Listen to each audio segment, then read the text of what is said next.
absolutely. And what I'll do is I will introduce everybody as well. I think you all have the spelling of everyone's names. And then I'm going to start out, and then I will let the family talk. So I'm Amina Matheny Willard. My name is spelled Amina. My last name is hyphenated, Matheny hyphen Willard. I am the attorney for Cory Bigsby. To my left is Bonnie Chapman. She is the PR person for TV Unleashed. They are sponsoring the $25,000 reward for Cody Bigsby. Jeanette Hennett is Cory Bigsby's aunt. Mr. Hennett is Cory Bigsby's uncle. And Tandalia Butler is Cory Bigsby's sister. And I've provided the spelling of everyone's name. If everybody got that. Those are the on-camera people. So the reason we're conducting this this press conference is, I guess it's multifold. One, the family would like to speak out about what is going on with two members of their family and how the Hampton Police Department and the Hampton Commonwealth Attorney's Office has mishandled the treatment of both of their family members. I can tell everyone that, and they will go into this in more detail, but the first attorney that Cory Bigsby had told them not to talk to anyone, not to post on Facebook, not to engage, and one of the family members that is not here advised me as well that he told them to erase their social media profiles. So they had been given instruction not to talk to the media. When I came in the case, obviously, as everyone knows, my focus was on getting Cory out. That was my focus. That's what I attempted to do. And then I began to engage with the family about talking to the media. So I actually just found out that they had been instructed not to talk to the media. And again, when I got in, my main focus was getting him out, so I didn't really have that discussion with them.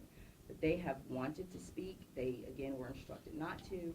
And so this press conference was really set up at the request of the family because now with me representing Cory, I told them there's absolutely no reason that they shouldn't talk to the media. So what I will do is just, I have kind of a brief timeline just to talk about the events that took place, how this case began, and then I'm going to let the family talk the majority of the press conference. So on January 31st, Cory went to the Hampton Police Department to report Cody missing. Between January 31st and now, there has never been an Amber Alert by the Hampton Police Department. That is one thing that is extremely concerning, and I'm going to let the family talk about their views as to why that may not have happened. But the bottom line is, in order to get an Amber Alert, the Hampton Police Department would have to request that from the Virginia State Police. The Virginia State Police sends a letter that says we're not going to issue it or we are going to issue it. The Hampton Police Department was derelict in their duties in finding Cody. Again, I will let the family go into the reasons that we believe, but obviously they, from the start, they were biased, and they treated this case in a way that was, it didn't do Cody any justice. So that was around, so that there hasn't been an Amber Alert. The police set up a site to look for Cody around February 1st, but by February 4th, they had dismantled that makeshift, the makeshift site where they were looking for Cody. When they asked for volunteers, they limited the number of volunteers to 50. So there's a lot that they did. They pretty much stopped looking for him within a week. So after Cory did what he was supposed to do as a father, the Commonwealth Attorney's Office took over and essentially overcharged him so that he could not, or virtually impossible, making it virtually impossible for him to get out, causing hysteria in the community, hysteria with the judges, and supporting what I consider the false narrative that the police started. I will also say that I've been practicing for 20 years, and this is my opinion of what happened in the Hampton Police Department. When Cory went to the police department to report Cody missing, he did not confess as to a crime that he didn't commit. When they could not get him to falsely confess to a crime, they started denying him right to counsel. That's factual. The police department said they denied his right to counsel. They kept him there for 4 days, limited food and water, not letting him go home, despite the fact that he wanted to go home. He asked for counsel. He said he was tired. My opinion is that this is what the Hampton Police Department generally does. The fact that they put someone on administrative leave when it wasn't just one person that denied his right to counsel, the FBI were there as well. So these were multiple people that denied his right to counsel, and then all of a sudden when the media decides to cover Cody, oh, we're sorry, we denied his right to counsel, we're going to put one person on administrative leave. So my opinion is that this is a pattern in practice in the Hampton Police Department where they attempt to get false confessions, and when they don't, the torture begins. The Commonwealth picks it up by adding overcharging, and then everyone knows that the new indictments were additional overcharging. So my position is that the Hampton Police Department and the Commonwealth Attorney's Office is complicit in this corruption. I've said what I believe several times in court, so I know that all of you all know that. So I am going to, having made that introduction, I'm going to go ahead and allow the family to speak. I'm going to start with Tandalia Butler because I'm going to try to go based on the chronology of what happened. So if you can tell them what happened from the time you heard about Cody being missing. On January the 31st, when my nephew went missing, I got a call from my niece, in which I was at work in Maryland, and she said she had heard about it from her grandmother who saw it on the news. I left work and I came straight to Hampton. I stayed in the police station all night the first night, asking if I could see my nephews, if I could see my brother. I was constantly told over and over again that it was a sensitive case. He couldn't speak, but he was free to leave if he wanted to. Like I kept telling him, there's no way he's free to leave and doesn't want to leave.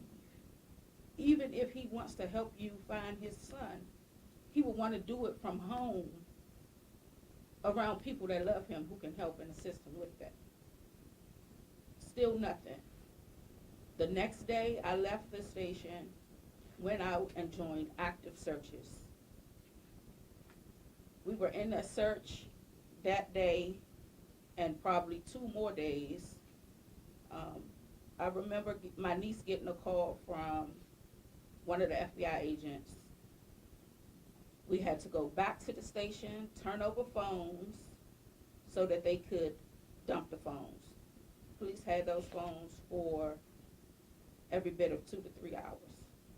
So for the police chief to come out and say, for those who claim to love Cody, if they would give us more information, like how much more information do you need if we've done everything you've asked us to do? It's not fair at all.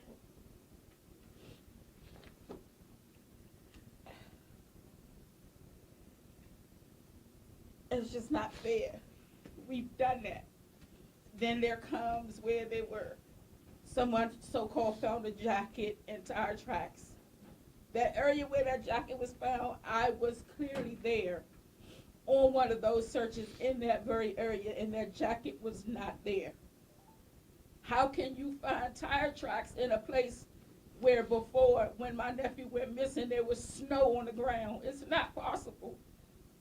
It's not possible. I just believe that the Hampton Police Department is trying to cover up for them not doing their part. When there should have been door-to-door searches from the beginning, they weren't done. When they finally did do door-to-door searches, it wasn't with the dogs. You claim you were picking up scents and the dog lost the scent.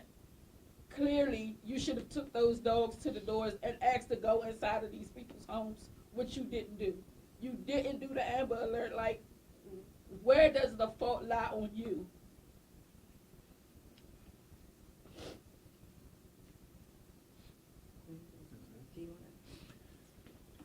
Yes, my name is Mr. Henry. I'm Coy's uncle. And to start where Nikki left off, the reason why I believe that it wasn't an Amber Alert, because once Coy called the police and said, hey, I went downstairs, my son is missing. I asked him to come to the precinct. He goes to the precinct. They question him about, where were you, what time was it when you found your son was missing? And once he began to answer the questions for almost 4 hours, 72 hours, almost 4 days, they questioned him about his son. So now it got to the point that he wasn't charged at all, and he wanted to go, but they told him, well, you ain't charged, but no, right now stay here and talk. So to me, that's like kidnapping, because he wanted to leave, but they wouldn't let him go. They let him stay there, but they say he was free to go, but every time he tried to leave, they wouldn't let him. This came out of his mouth. This is what he told us. They wouldn't let him go. And so once we had got a lawyer, then they said, oh, we going to charge you. But twice he asked for a lawyer, they didn't give it to him. There wasn't no charges, but they still held him until we obtained a lawyer. Then they charged him with a charge. Also, when I went to the house, all the plumbing, the zinc, the bathroom, the kitchen, they took out all the plumbing and they dug up all the floors. So I'm believing that what they thought was, no, you killed your son, and we gonna find out what you did to him. So all that about his son got missing, they believe he killed him. He was missing because of Coy, and so we don't need an Amber Alert because we know you did something to your son. So this whole case now is based on not even his son being missing. We're not going to do an Amber Alert on a 4-year-old boy that is missing. We're not going to look for him because we know that you killed him. And we're going to get you to testify and claim that you did it, because he didn't do it. Now we're going to charge you. So now they give him 7 charges. Then they come back because they still can't find no evidence of if he did something to his son. So now we're going to give you 23 more charges. So now there's 30 charges because we can't prove you killed your son, but we really can't prove that you did it. So now we're going to hold you for as long as we can because we made a mistake. We didn't give you an attorney. When you wanted to leave, we wouldn't let you leave. And so because we was at fault, so now we're going to keep you in prison as long as we can keep you in this prison. Because we was wrong, and so for us to cover our wrong, this is what we're doing to him. And even when people suggest that the family has something to do with it, but it's no proof that Coy did anything to his son. It's none. But look how long he's been locked up. And now he's on suicide watch because of what they is doing to him. My son is gone, but you holding me for 30 charges, and I can't look for my son? And you saying I killed my son? You saying I did something to my son, and now I got to stay in prison for what you think I might have did? Come on. I thought it was until proven guilty. But you innocent until proven guilty. But if you look at this Coy's case, Coy is guilty, according to Hampton, Virginia, until he proved himself innocent. I thought the law worked the other way. That's why we're here. And that's why we're speaking about what happened to Cory and what they did to him. And mentally, he's losing it. In a way, my son is gone. I can't look for him. But y'all saying I kept him. But I didn't. Now I'm facing 117 years because my son missing. Somebody took him. Y'all never looked for him. Y'all never did an Amber Alert because y'all believe I did something to him. So this is what I got to go through. I'm denied bond 3 times. I spent 20-something years in the military. More than over 20-something years in the military. I don't have a record from day one. But this is how I get treated. Because I served the United States of America. This what happens to me? Come on, y'all. Is that fair? If you would just think that was one of you all's child. And your child was missing. And you was locked up. Because you was accused for killing your child. And you know you didn't do it. But yet you got to go through all this pain and all this misery that Cory's going through because of someone thinking that you did something. But why? There was denied bond because someone before him, child went missing? And because they believed it and they gave her bond and found out that she killed her children? So we're not going to give you bond because, Your Honor, you know what happened last time, so we can't let them go. Because you want this to happen to us again?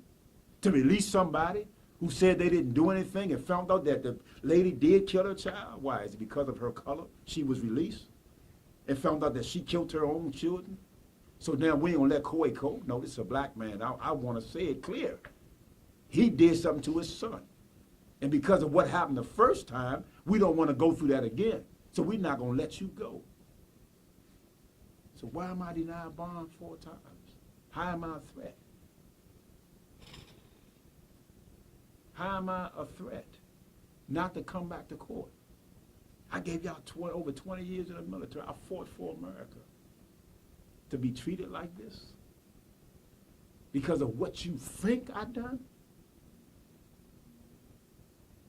Not fair. Looking at 117 years for child neglect. People killing people every day, shooting up schools. But are they looking at 117 years? It don't make sense. This is supposed to be America. I'll let my wife say something. What I'd like to say is, first of all, I want everybody to understand that we have Cody and Cory that we're concerned about. And you don't sit up at night praying and crying and wondering, is Cody, is he okay? Who has him? You know, is he eating? Is he cold? Is he hot? You know, what his mental status is like. Is he crying for his dad? Is he crying for his siblings? We do. We do. We a village family. We a village family. When you do something to one of us, you've done it to all of us. Cory. I helped raise Cory. Raise Cory like my own son. And it hurts me every day knowing that we can't talk to him. Knowing that he's locked up for, he's innocent. He is innocent, but you've already said he was guilty. And it just hurts every day. You sit out there and you criticize us on social media, on the news, and we're bleeding on the inside. And we're bleeding on the inside the whole time, trying to keep a smile on our face. If we knew, if we had any idea where Cody was, we wouldn't be here today. Cory wouldn't be locked up today. Make it make sense. Who in the world would take a kid from their loved one, hide them, have him to call and say the kid is missing, and him to go through all of this? We are not that people. We maybe people that's greedy for money may do something like that, but that's not who we are. That's not who Cory is. And for him to be treated like this, it don't make sense. I asked. I said, why? I never wanted Cory to move to Virginia. And I was like, why did he move here? But he's here because, his kids are here, and that's why he stayed in Virginia. I was like, get everybody and come to D.C., but he has kids here. So he stayed because he's a dad. He's a good dad. But you making him seem like he's a villain. He's a good dad. The track record you should track is, he's never been in any trouble. He's a provider. He's a good dad who would take care of 4 little kids after raising another set of grown kids. Who? But a good dad. He's not this villain that you think. He's a good dad. And I want him home. Don't make sense. It's unfair. It's so unfair. It's so unfair. And whoever might have Cody, just put him where we can find him. Put him where he can be found. It's okay. I don't care if you don't turn yourself in. Put him someplace where we can find him. He have other siblings that's crying there in foster care. We can't even get in touch with them because they won't answer our calls. So we're concerned about Cody, Cory, and the rest of the Bigsby kids. We are a village. We're a close-knit family. And that's all I have to say.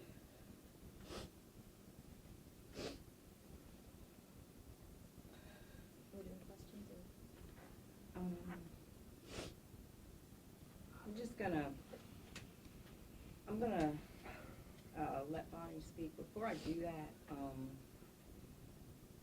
this is what they're living with every day. And Mr. Hennett said this is America. The foundation of my law firm is the unfortunate reality that this is America. I'll let Bonnie speak to the $25,000. Yeah, TV Unleashed has agreed among executives and employees and other businesses to have a $25,000 reward for anyone who has any information leading up to finding Cody. As you've seen here, this family was torn apart because there's a child missing and there is a parent being blamed for that child being missing when you're just doing what was right as a parent, do what all he could to get some help to find his child. And we want to help this family get some peace and to find Cody and to help Cory. Is the reward good if it's a safe return or dead or alive, or A return. dead or alive? I mean, I don't want to think He's not dead. either that. So you think someone has him? I do. I have thought that of day one. In fact, I'm a Christian woman, and as I prayed and asked the Lord, He told me he was alive. Do you have any idea who would take him? I have no idea. I wish I had. I'd go get him myself. I remember one time my niece was saying within that area that he live in, there is a playground outside. Not only is the playground, but there's a fenced off, the neighborhood is fenced off from another neighborhood. And the neighborhood, when I went to move his stuff, it's a big hole in the fence that separates the neighborhoods. And the other neighborhood that is connected to his neighborhood is known as a lot of sex offenders. in that neighborhood. There's one right on Brandon Drive. So did the police ever go in that area where they known sex offenders that live there to question any of them, to interview any of them? Could one of them have saw him that night walking outside, picked him up, took him home? He could be living with him now. You never know. We know the story about them 6 ladies lived in this man's house for all them years. No one never knew they was there. Because the police never went on that side and searched them people's homes and questioned those people about the boy, about our nephew. Ms. being Janita, missing. is it any reason why the children are in foster care instead of the care of you? I would say I have been told that they are in the process of vetting myself as well as their aunt, and the process could be 6, 9 months, even a year. My point is we don't get to have contact with them as we should. I've only had contact with them once. And I reached out to them on the twins' birthday to ask if I could get a visit. And she told me they had something planned that day, that they would try to get with me the next day, which would have been June 15th. And I'm still waiting. I've reached out, I've sent text messages, I've called, and I'm still waiting. And remember, this is the Hampton Social Services. So we're dealing with the Hampton Police Department, the Hampton Commonwealth Attorney's Office, and the Hampton Social Services. Amina, So may I just- ask you a question? As of this moment, And I'll tell you what we'll do. We can do, if everyone is done talking, we can do question and answers. Amina, as of this moment, have anyone in the family been charged with abuse or neglect towards the children? And if not, then why are they being denied the right to see the kids? My opinion is because it's Hampton. Yes is the answer to your question. Which, that you believe he's alive? You asked if the Oh, dead or reward alive? was- Yes. I have a follow-up question.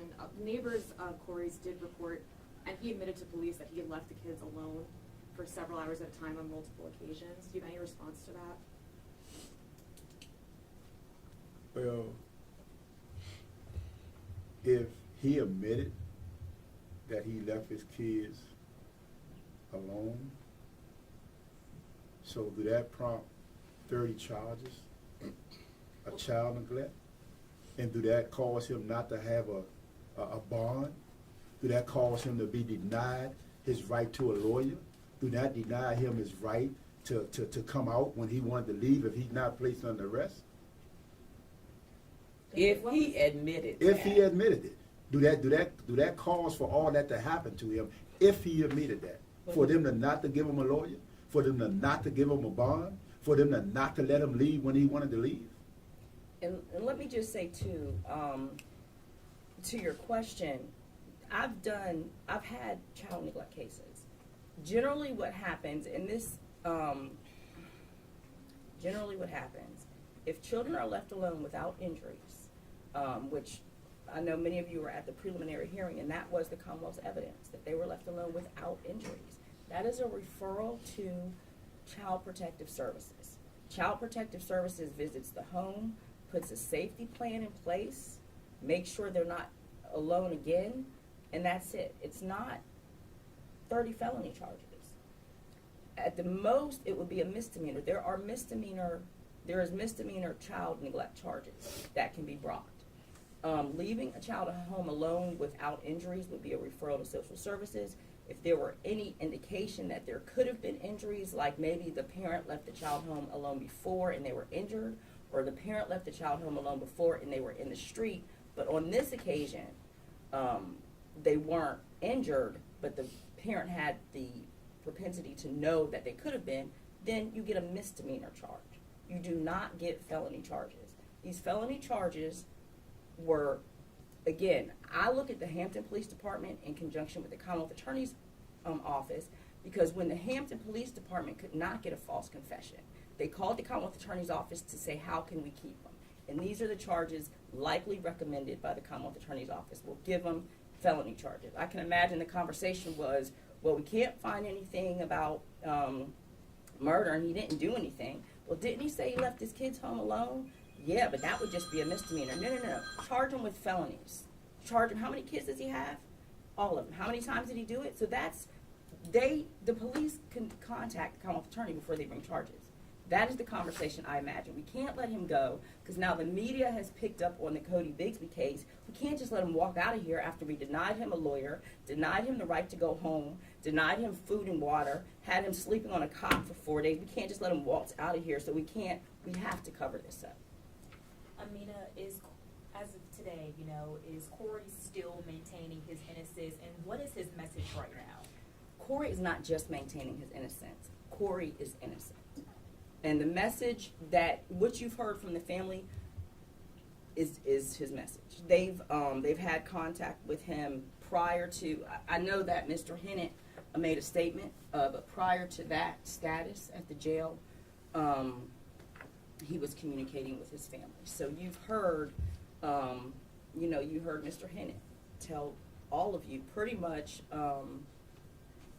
how Cory feels. But he's, just like he said, when you go to report your child missing, it's unfortunate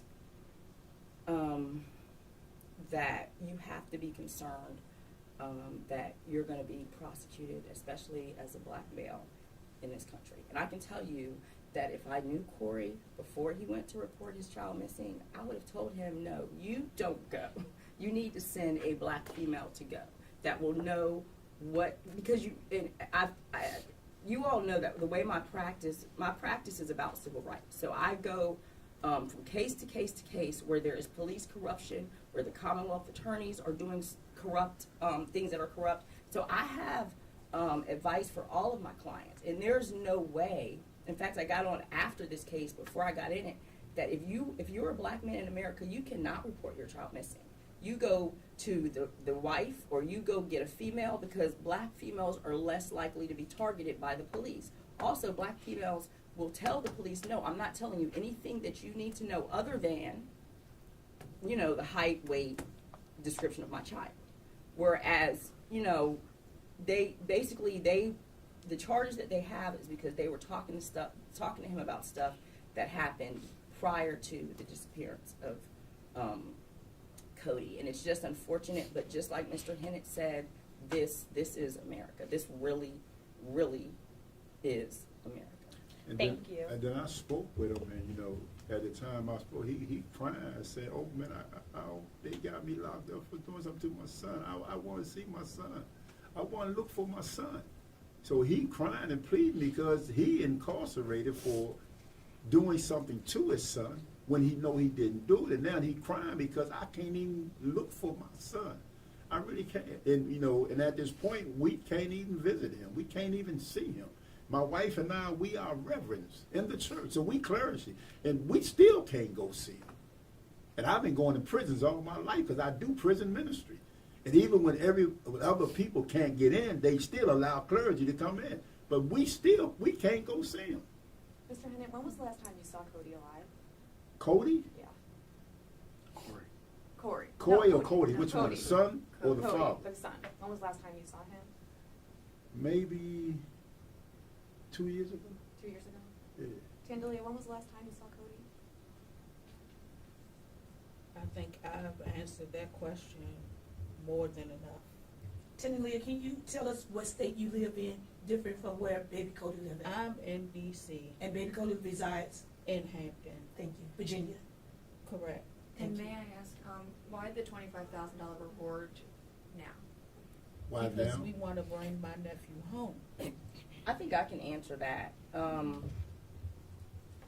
So I've had, prior to me coming on this case, I had contact with Bonnie and TV Unleashed. So when I talked to the family, again, just so all of you know, when I got in, I was laser focused on trying to get him out. I think I did like 4 bond hearings. So that was my focus. And then when I was able to sit down and talk to the family about Other issues, I, again, found out that they were told not to have a press conference.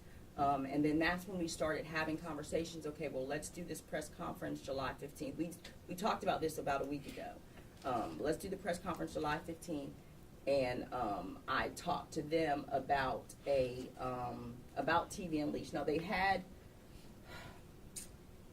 I got them in touch with the person at TV Unleashed who was able to sponsor, and it wasn't Bonnie, but the producer, and they were able to sponsor a reward. So we started talking more about,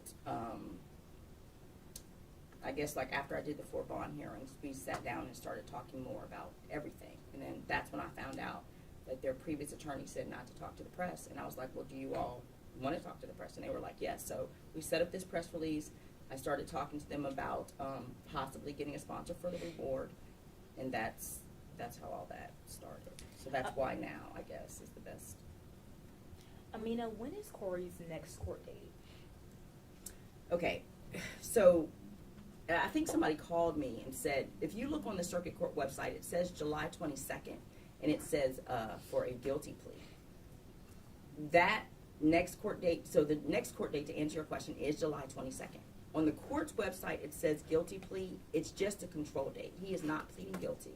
But I think the circuit court put it up there that way so that no witnesses will be subpoenaed. So on that court date, we will likely pick the trial schedule. Now, there is also a July 29th date, which is set for trial, but it's not going to be the trial date. So there will be a lot of different motions. So on July 22nd, that will actually be a hearing, and we'll set a trial Amina, schedule. have you looked into taking this case out of Hampton, Virginia? I have. I do plan on doing that. So that's why, as far as pretrial motions, those are one of the types of pretrial motions. Where is Cody's mom? And Ken, I want to speak to that. One reason you asked if you don't mind, No, you're fine. 25,000. When you put up money, people start looking. No, people start talking. People start talking, and people start looking because now money involved. And I was consistent that we need to get this out of Hampton. As long as it's just in Hampton news, in the area of Hampton, only Hamptons know, only Hampton is dealing with it the way the law in Hampton want to deal with it. But once it get outside of Hampton, then changes can be made. Because you got other jurisdictions, you got other people, even people on my job and people around where we live, we talk about, they're like, well, I ain't know that. So too many people know about this but Hampton. And so we had to get this out of Hampton. Can we clear something up for the press? Yes. You said last time you seen baby Cody was 2 years. Can you tell them where you reside at and where baby Cody The reside same. I decided in Washington, in Upper Marlboro, Maryland. at? And baby Cody live in Virginia. Exactly. That's why 2 years. that's why it's been long. I'm so far away, and I so that's the reason why. But that's I wanted to speak about getting it out of Hampton. That's another reason why we have this press conference, in order to let people know, besides of Hampton, Right, to get the story out. to get the story out, not just here. Because getting it out here, and this just me, we say you always hear, if you see something, say something. And as a black man, you say something, you will get yourself in trouble. And they wonder why we don't always say something about what we see. Coy says something, my son is missing, and look what happened to him. And a lot of community members really, did a lot of search parties. A lot of people are posting on Facebook still wanting to, help find Cody. I guess overall as a family, what's your reaction to the community's response to that? Well, it was some community people, not a lot. It was some. And some of the stuff that they was posting was kind of negative towards the family, because they was blaming he missing because of the family. If the family love him, where they at? If the family care about him, why they ain't looking for him? But the family was out there looking. So far as the neighborhood, people in the neighborhood putting stuff on Facebook and me like it's something positive, no, it wasn't. It was something negative about the family. And to be clear, And the if you chief of cared, police is the one that started that You wouldn't rumor. be attacking his family. Because we are the ones that love him. Well, they were mimicking And the we chief started of which police. rumor? The chief of police is the one that went on February 25th at city council. He said if the people that cared about Cody would help us, then we would be able to find him. And then that's when the family started getting attacked. So he started that, and then the people that are in the community started mimicking it. So When was the that last- was reckless. When was the last time anyone other than Cory saw Cody alive? I'm not sure. We can't answer that because most of the time Cory has his boys. He's the one that has his boys in terms Cory of the has mom. dedicated the last 6 years since he retired to being a full-time dad to his boys. Are y'all ready to get this interview started? The question is, I met you today, you hired the lawyer. We was inside the courthouse. The lawyer was at the window, asking to see his client. He was Correct. denied several times. If I did not videotape what happened, do you think we'll be here? Then check this out. We went into a press conference. I questioned the chief. Did y'all deny Cory Bigsby of his rights? He stood there angrily looking at me and said no. To find out, he was absolutely lying because I have the receipts. I'm already out. Can you answer that? We was there. You are Talk about absolutely that. you are absolutely correct. You came in while we were there waiting to see if they were going to let the attorney speak to him, and they came out and told Mr. Ambrose no, he couldn't see him, that he didn't specifically ask for an attorney. Mr. Ambrose in return said, so you're not going to allow me to see my client after his family has retained me. And again, they denied it. And let me just chime in here. Again, it is clear to me that denying people and not just people. This is a black man, so let's keep that in mind. But denying him his constitutional right is a pattern in practice in the Hampton Police Department. My belief is that this is what they do. So he goes in there, asks for an attorney, they deny him the right to see an attorney, and then they continue with the questioning. Well, if the media had not been there, if she had not recorded it, if the media hadn't picked up the fact that Cody was missing, he wouldn't have apologized and said, oh, we denied him his right to an attorney, so we're going to put someone on administrative leave. This is what they do. So the only reason that the chief came out, my belief is the only reason he even came out and said, we screwed up, is because the media was watching. If you all had not been there, he would have just been denied the right to counsel and then got charged for not giving a false confession. So this is a pattern in practice.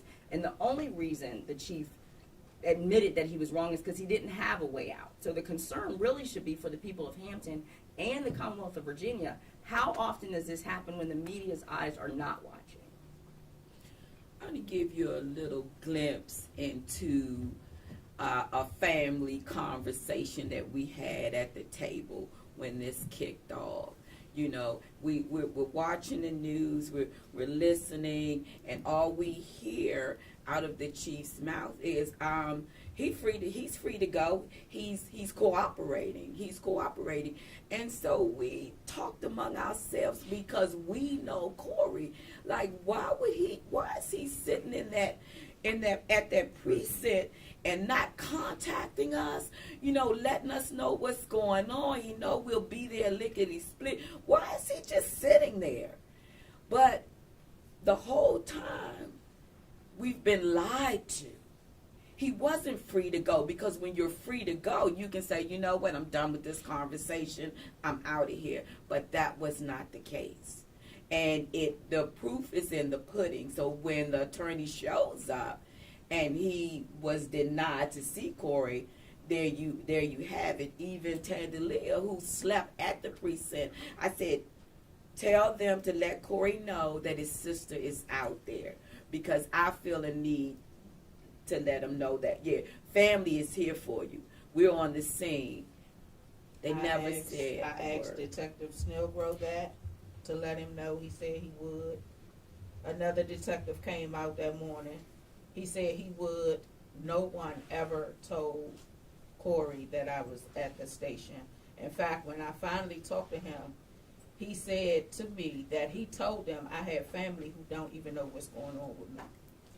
Tenderly, Jeffrey, his attorney, his first attorney, and I, and you stood outside to watch, walked over to the Commonwealth Prosecutor Office to ask them why are they violating his client's rights. Do you recall that incident? Yes. Did he give you a reason why they didn't allow his lawyer to come in on that day? No. What did The he only say? thing they did was tell him to direct it to Anton Berry.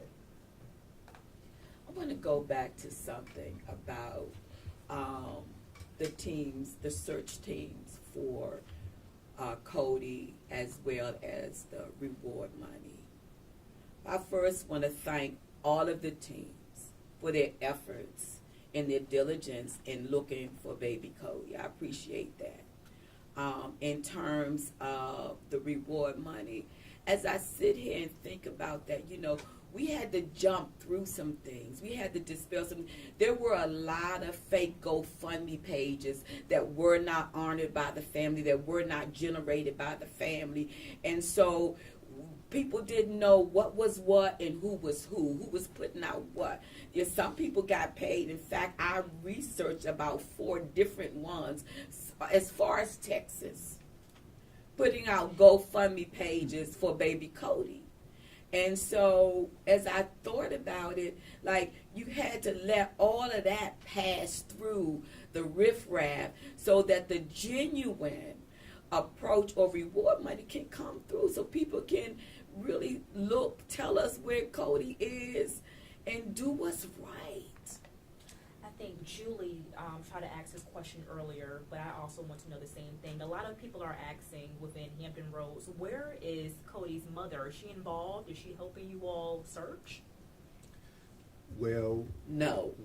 She the has real not answer been is in no. any searches. And even before this happened, he had to, when he been in Virginia with his kids, the mother left. Coy kept his kids. So he had full custody of his kids because he loved his kids. So the mother is really not involved at all. The police put the kids in her custody. Why did they end up in foster care now? That That I we- don't know. that I we mean, don't well, know. Research her history. Research her history. She actually, That's can the I say best this? answer. Research She her history. actually had a son. No? Okay, well, I'm gonna let that go. But Let 'em we research her research her history. history and find out what type of person that she was. And you'll find out why Coy had to get his own sons and taking care of his sons because he loved his children. So let me get my sons and let me raise my sons where they be in a safe environment. Maybe it might not because of what happened, but that's to show the love that he had for his kids, that he got them from the place where they were in order for him to raise his own sons. So where is she? She's in the Washington, D.C. DC area. Doing And nothing. you guys don't have contact with her at all? No, we No. don't. And she's not tried to reach out to you at all? No. Not at No, all. and I made sure that she had an update telephone number for me. And Ms. Butler, what do you want the people to know about Cody as a person? Just kind of what he is like. Cody or Coy? Cody. Cody is the typical 4-year-old kid. He likes to run and play. Cody loved his dad. Literally, when they were at my house, his dad couldn't go up the steps without Cody being right on his trail. So that's just the gist of it. Like, Cody was the typical child. I mean, I've seen so many negative things. Oh, he was unkept. He was this and that. Unkept children don't have clean clothes and haircuts. So he wasn't unkept. Cody was the typical child. He wanted to play. He wanted to run. He wanted to do what he wanted to do. Uncomfortable question. The case changed after the lie detector test. What happened? Say that again. So the case didn't change after the lie detector test. After the lie detector test, things happened. Cory Bigsby said, look, give me a lawyer now. He started demanding. I don't know what happened. We don't know what the test came out to be. But the detectives became very upset with him and things happen, but we don't know what happened. I can tell you that they were upset with him because he was not giving them a false confession. They kept him there for 4 days in an attempt to get a false confession. The media kept asking what's going on with him, and then they likely contacted the Commonwealth Attorney to figure out how to try to keep him and not just let him walk out of here because of the mess that they made. And then he was overcharged, first with 7 charges, and the overcharging continued. So they became frustrated when he would not give a false confession. It's clear to me that there is a pattern and practice in Hampton, and the only reason that this is on the news is because you all decided to cover it. Like, this happens every single day. People, if you don't give a false confession, this is how we're going to get you. So that's what happened. And I'm gonna piggyback off that based on what he said. After they questioned him for so long and didn't get what they want, that's when he said, look, I'm tired. I wanna go home. I've been here for all these hours. I just wanna go home, and can we come back and start over? And that's when they denied him to leave, but he was free. If he was free to go, but they said every time he got it, they was like, oh, no, sit back there, we're not finished. But he was free to go. And so they got upset because they didn't get what they wanted. And that's why they denied him to leave. They denied him a lawyer, and they got mad with him. And then he said, he got upset because they wouldn't let him go. Is I know it you all true? said that you had minimal contact with the other children, but have the siblings expressed any idea about where they think Cody might be? My visit with them Nobody knows. wasn't, Nobody it knows. was basically for me to see them, to know that they were okay, and to let them know that I love them. And they haven't said anything about where their brother is? They haven't said They anything. like 3 years old. And Yeah, just they- for they- clarification, They say they babies. So. just for clarification, they are in Hampton's foster care system, correct? And sorry, when is Cody's birthday? January 9th. January 9th. What year? Cody is, I wanna say 2000, my grandson is Do the math. 18. So it should Don't be ask me, I can't even keep up with my own birthday. I think the too years old. is what gets me. The 2018. day, I'm fine, Why but that the year, if I'm not mistaken, it's 2018. Amina, to you. What they did to Cory Bigsby is a violation of his constitutional rights. The state of Virginia and Hampton, Virginia, no. They have set themselves up for a lawsuit. Do you think they are prolonging the lawsuit by holding Mr. Cory Bigsby longer in jail and overcharging him so that he can't sue them? No, I think they're doing that because this is what they do. So you don't give us a false confession, we are going to overcharge you and try to get you to plead. I don't think it has anything, this is what they do.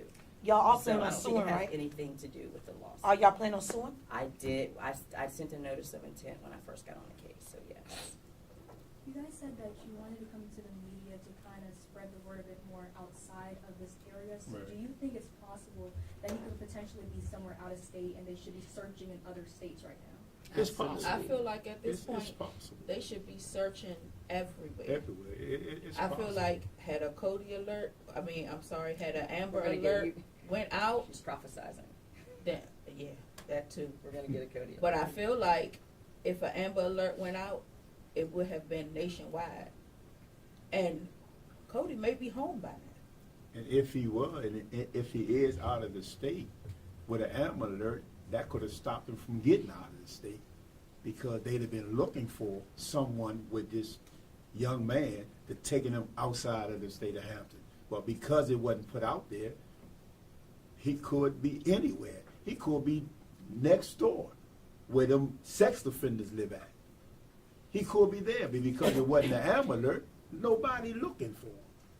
Please forgive me for this But the question. family, Please we forgive are. me for this question. And no disrespect to your family. Go ahead, ask the question. I'm sorry that I gotta ask you this You question. gotta be sorry. I apologize. If the family, oh forgive me, if the family found out that Cory Bigsby did do something to his son, how much support will he continue to get from you? First of all, we're not going to find that out because he didn't do anything to his son. But to answer that question, if there was ever a possibility that anybody in our family did something contrary to what we stand for, we family to the death.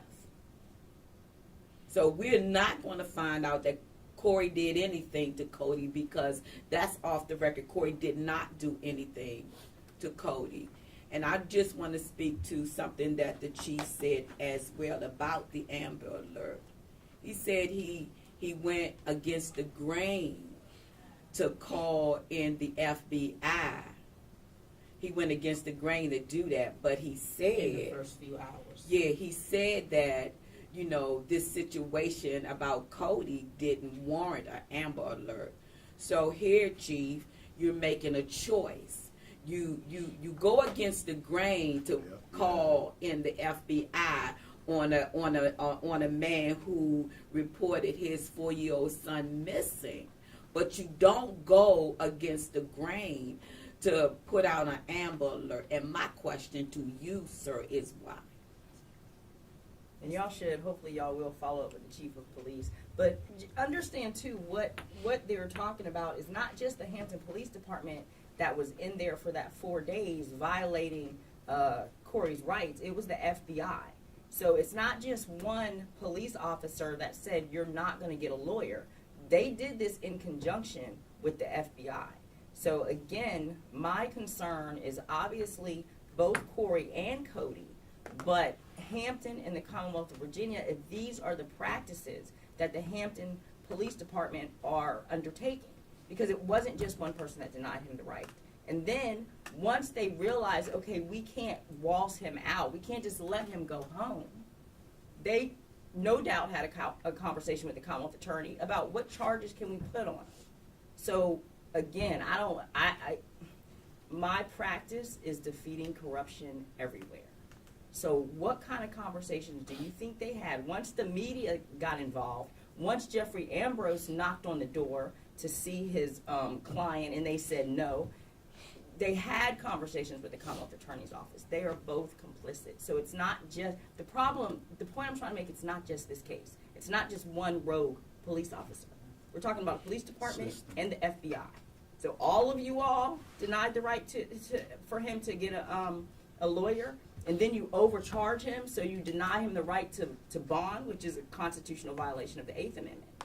So again, in order for this to take place, the Commonwealth Attorney's Office and the police department have to be complicit, and it is not just Cory, I promise you. We're talking about Cory because y'all decided to cover Cody, but this happens every day, and that's my concern. And I thank God. I don't know what your motives are here. And I don't even care, but I thank God that you are covering this case, because if not, he would have been lost, just another black man lost in the system. Yeah. So I say to you, thank you for covering this case. 117 years. That's really Amina. don't make sense. But, and I told the family, again, because of the way I've been practicing, they do this. They do this consistently. You don't give a false confession, you will get overcharged. Now, some jurisdictions are better than others. I can tell people that right after I had Cory's case, I was in Newport News. I praise the Newport News Commonwealth Attorney's Office because I already can see that there is a stark contrast between the way the Newport News police officers or the Newport News Commonwealth Attorney's Office handled my client as opposed to Hampton. So it's not a Commonwealth Attorney issue. It is a Hampton Commonwealth Attorney and a Hampton Police Department issue.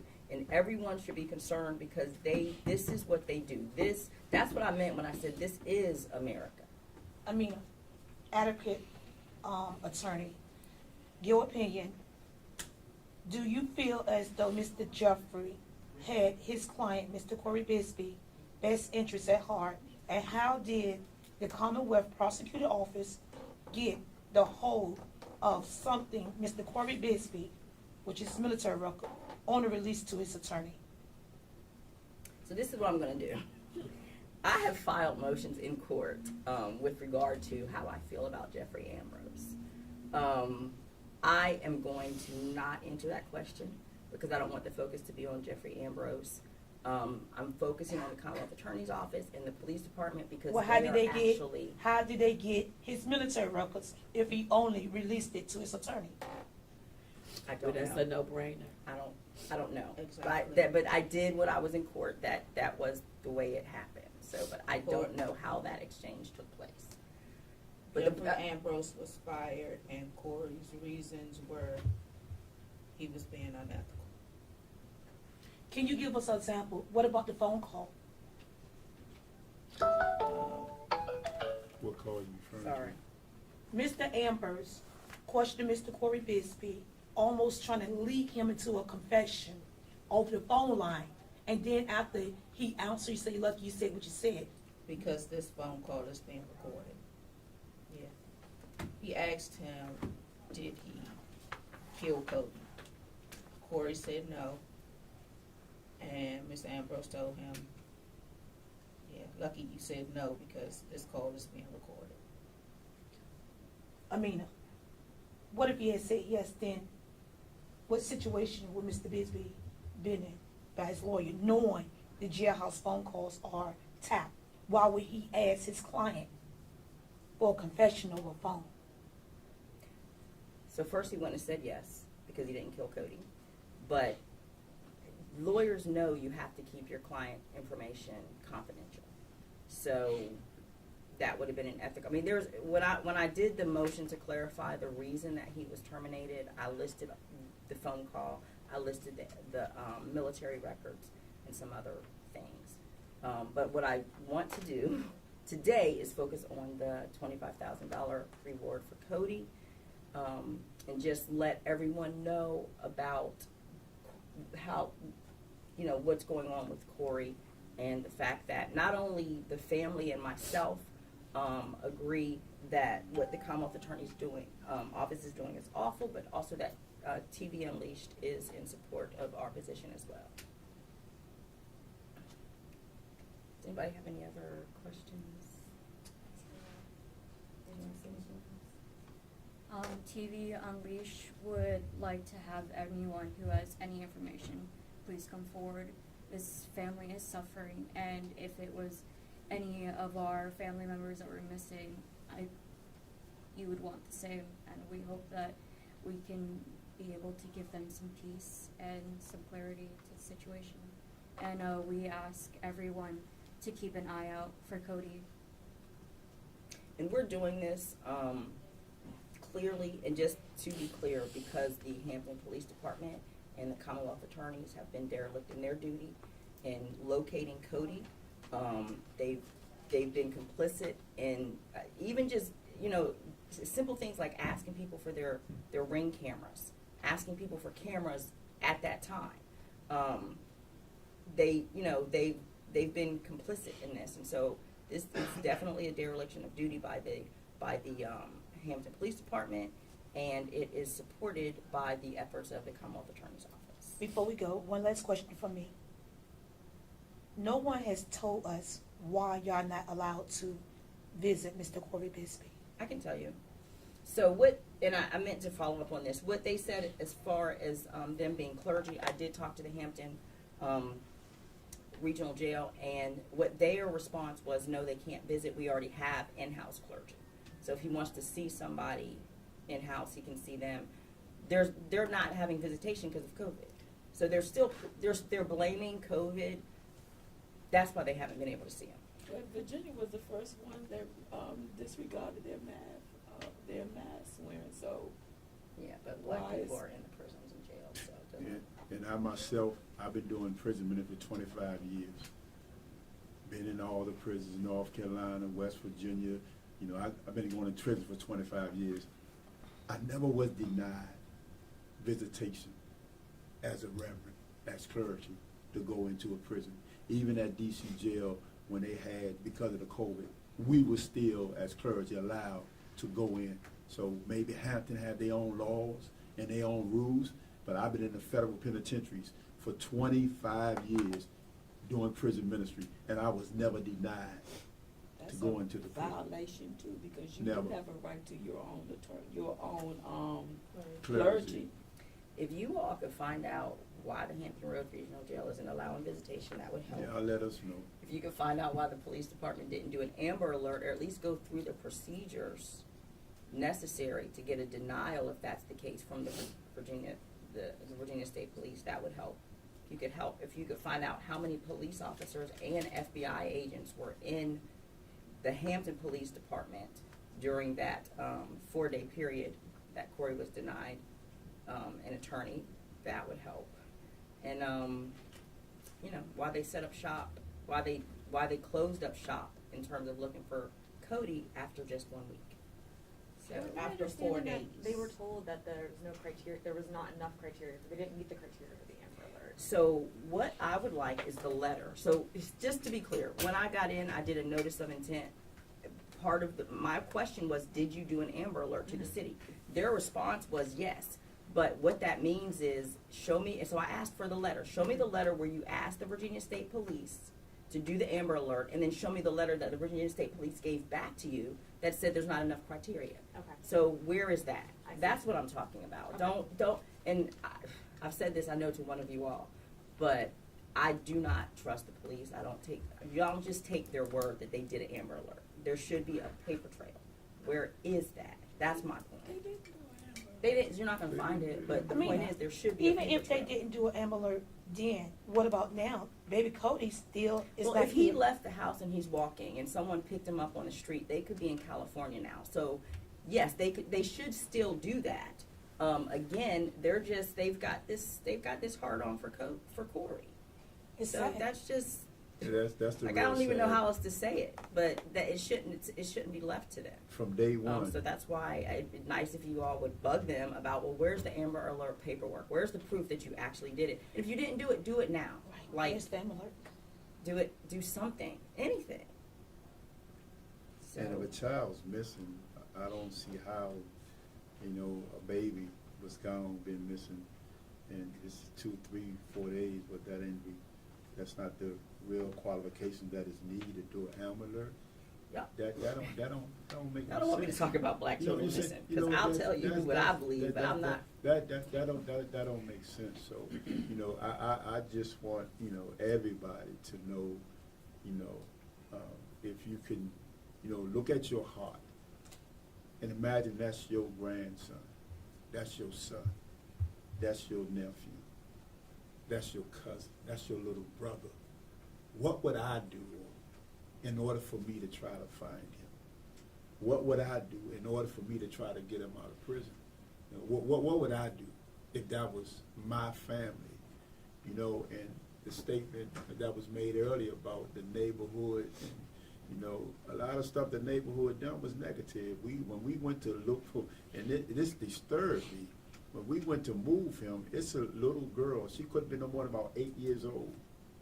And then it's a little boy about 5, and another one about 3. They outside. I'm on a truck, and this little girl wanted me to hear this. She said, come on, y'all, let's pray. Now, some adult had to put this in her mindset. Let's pray. Now, this little girl prayed, Lord God, we pray that we find Cody, and we pray that his father and family tell us where he at. This was after the chief's press This is after the chief press conference. This is a 9-year-old girl. She's not going to come up with that on her own. Because we know that they know what Cody is. So God, help them to tell the truth so we can find Cody. Do you think, or do y'all think, the actions of the chief have persuaded the actions from the community? Of course, yes. No, we don't think it. We know we it. know it. We've seen it. We've seen the proof. We've experienced it. They've experienced it. So his statements, which again were reckless, and to be clear, what he said, he intended for the actions that took place after what he said. They already decided that they were going to basically blame Cory for all of this. So that's how they proceeded. So we don't think that that's what he did. We know that that's what he did, and he intended that to happen. He intended the community to say, hey, look, we don't care if the police don't look for this 4-year-old because we think Cory did it. So we're going to attack the family. We're going to forget about the fact that there's a 4-year-old missing, and we're going to attack the family. And that's what the community did, and that's what the chief intended. Can I have one last thing? I'm so sorry. If Cory You're Bigsby, not sorry, but go ahead. thank you. I appreciate you. I'm gonna say Cory Bigsby, I want the public to be on notice, did not do anything to his son. Then the public need to be on notice that someone out here is kidnapping 4-year-old kids. And that's what we need to recognize. Well, here's another thing too. You're right, but here's another thing. Do you know how I don't have the statistics, but kids go missing every single day. So unfortunately, what happened to Cody is not like it's not like it doesn't happen. Like, it happens every day. So what's really surprising is the fact that the community bought the lie that Cory did this, and that they're like, oh, no kid can go missing. No kid can just wander off. Like, it happens every day. So that's a problem. It's a problem that the community in Hampton just grasp onto the Bought the words lie. of the police. Okay? And I've said this before, after we saw the first report for George Floyd, was that he had some breathing difficulties and he's dead. That was the first report signed by the chief of police for the George Floyd case. That was the first report. So they do the same. It means the same thing. And again, my concern is definitely Cory and definitely Cody. But this is a practice in Hampton. Someone needs to investigate what they're doing.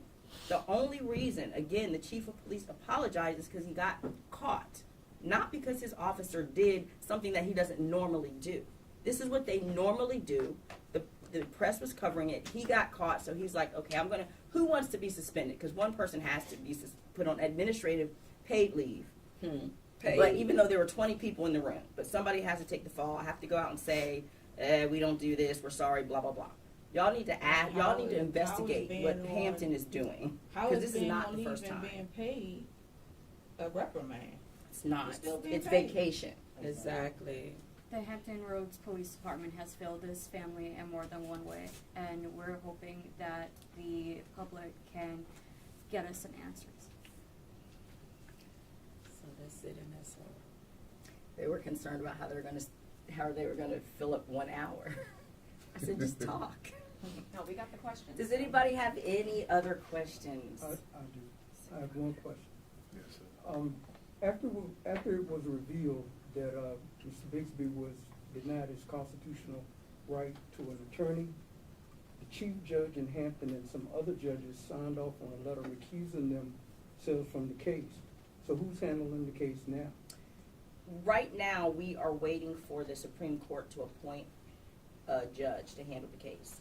I can tell you that as of July 11th, we didn't know who that judge was. I haven't checked since July 11th, so I don't know.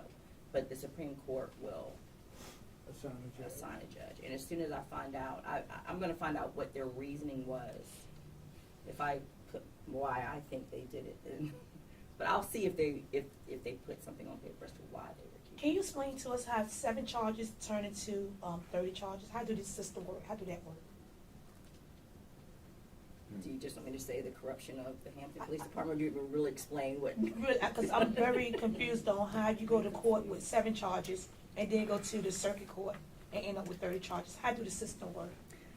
Okay, so all right. So when you have felony charges in at least in Virginia, because I'm a Virginia lawyer, the Commonwealth attorney can bring felony charges either through the general district court or through the circuit court. If felony charges start in the general district court, and when I say general district court, I'm using general district and juvenile court interchangeably. So if felony charges start in the general district court, the process for that is you get charged with the felonies with a warrant, and then there's a preliminary hearing in the general district court. The preliminary hearing is when the judge decides whether or not there's probable cause to have a trial in circuit. So you can't have a trial of felony charges for an adult in a general district court. So it just has to be a preliminary hearing, and then you go to circuit court. If the Commonwealth attorney, let's say, I'll give you an example. Let's say that when we had the 7 charges for him, I asked the judge to dismiss it, because all the judge has the authority to do is either dismiss it for lack of probable cause, which probable cause is a very low threshold, so that rarely happens, or reduce it to misdemeanors, or send it to circuit. So when that judge sent it to circuit, but let's say that judge just said, I'm gonna dismiss these charges. What the Commonwealth attorney could have done, they get what I call a second bite at the apple. They could have taken those same 7 charges through the direct indictment process. So in general district court, because if the charges had been dismissed, they still could have refiled those 7 through the general district court process. What they did instead was they took the 7 charges through the general district court process. That gave me the opportunity to have the preliminary hearing where I could see what their probable cause was, which I think most people were here, they saw that. Or they can go straight to a grand jury. So what they did was they took the other 23 charges straight to a grand jury in circuit. They took it straight to circuit. Most of the times when you're talking about the movies, they talk about this grand jury process. The grand jury process is when the Commonwealth attorney takes charges straight to circuit court. There's a grand jury, and then you just go straight to trial. So there's no preliminary hearing. So what the Commonwealth attorney did in this case is they brought 7 charges by way of the general district court process. They brought the other 23 in the second way that they can bring charges. So they can either bring them through the general district court process or go straight to the circuit court on direct indictment. They did both. So that's the real reason. I mean, that's the legal reason, but why they did it, again, I think they're just trying to cover their butts because they're desperate. I think this is desperation. Sad. So Desperation for what? they're trying to cover up the fact that basically they told the community, they gave this false narrative that Cory killed Cody. So when they lifted up plumbing and floors and destroyed the house and looked at the phones, and they have nothing. So they're saving face. So it's covering up they're basically saving face. So we have to save face. So we're going to bring these 30 charges, and hopes that he pleads. Because here's the sad thing. By doing what they did, if he pled to any of these charges, he would get about the same that he would get for murder. Generally speaking, and when I say this, I'm just about 20 to 30 years. So you charge someone with charges that carry 107. So what do you think they're doing? They're trying to scare them into a plea. That's not going to happen. We are going to trial, and we're going to a jury trial. So I don't know, it's just like a last ditch effort. Let's just do whatever we can. Someone said it was the grand jury was of his peers, but you explained to me, no one knows who the grand jury is. The grand jury process is a secret process. So the only people that are in there are the jurors and either someone from the Commonwealth Attorney's Office or someone from the police department. So defense counsel cannot go to the grand jury. Defendants cannot go to the grand jury. It's just either the Commonwealth Attorney or a police officer or both. But that's how the grand jury in this country works, which is a whole nother system that just needs to be destroyed because it's awful.